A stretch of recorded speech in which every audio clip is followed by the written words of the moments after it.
dans ce nouvel épisode des Blabla de Sandra. Si tu apprécies ce contenu, pense à t'abonner, à liker et à partager. Je t'invite à découvrir mon dernier bébé de papier paru à ce jour en auto-édition, L'amour minimaliste, une romance qui parle de deuil, de résilience et de renaissance à travers un nouvel amour avec tendresse, humour, passion et sensualité. Fin de la page promo. Quand on se lance dans l'auto-édition, on fait souvent la même expérience. On va sur Internet et on tombe sur une avalanche de conseils. Il faudrait publier tous les jours, être sur Instagram et TikTok et Facebook et LinkedIn et YouTube, montrer son visage, parler de soi, être sympa, accessible, souriant, raconter sa vie, ses échecs, ses réussites, son quotidien d'auteur. Et très vite, une sensation apparaît, la saturation. On se dit qu'on devrait faire ci, qu'on devrait faire ça, que si on ne le fait pas, on passe à côté de quelque chose, que les autres y arrivent. Alors, pourquoi pas nous? Puis une question plus profonde surgit, souvent en silence. Mais est-ce que c'est vraiment moi tout ça? Est-ce que j'ai envie de me montrer? Est-ce que j'ai envie de parler de ma vie privée? Est-ce que j'ai envie de montrer mes gosses sur Internet?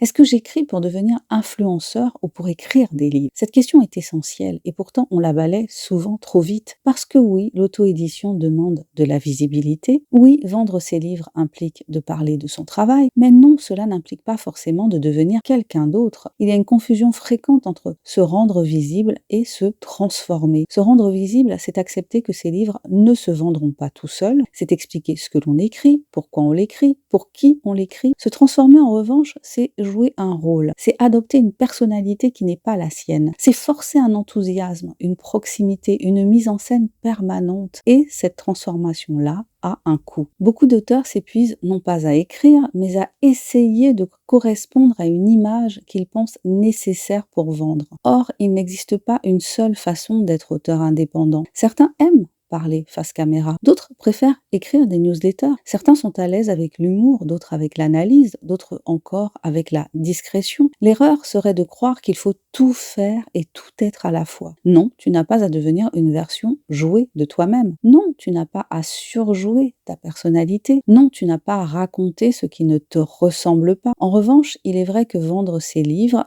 peut transformer une personnalité, pas au sens d'un masque, mais au sens d'une évolution. Parler de son travail, recevoir des retours, assumer sa place d'auteur, se désigner comme écrivain, cela peut donner plus d'assurance, plus de clarté, parfois plus de courage. Cette transformation-là est progressive, elle vient avec le temps, elle ne se décrète pas sur un calendrier de contenu. La vraie question n'est donc pas qu'est-ce que je devrais faire pour vendre, mais plutôt qu'est-ce que je suis prêt à faire sans me trahir. Car une stratégie qui ne te ressemble pas est une stratégie intenable. Et une stratégie intenable finit toujours par s'effondrer. En auto-édition, il n'y a pas de modèle unique. Il y a des auteurs visibles et des auteurs discrets. Il y a des auteurs bavards et des auteurs silencieux. Il y a des auteurs très présents et d'autres presque absent. Ce qui compte, ce n'est pas de devenir quelqu'un d'autre, c'est de trouver une manière de parler de ces livres qui reste compatible avec qui tu es. Parce qu'au fond, écrire n'a jamais été une affaire de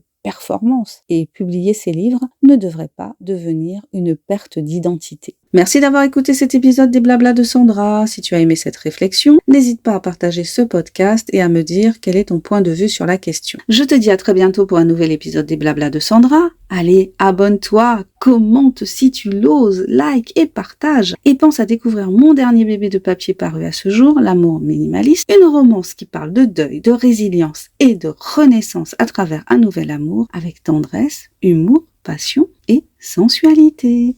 Bye bye!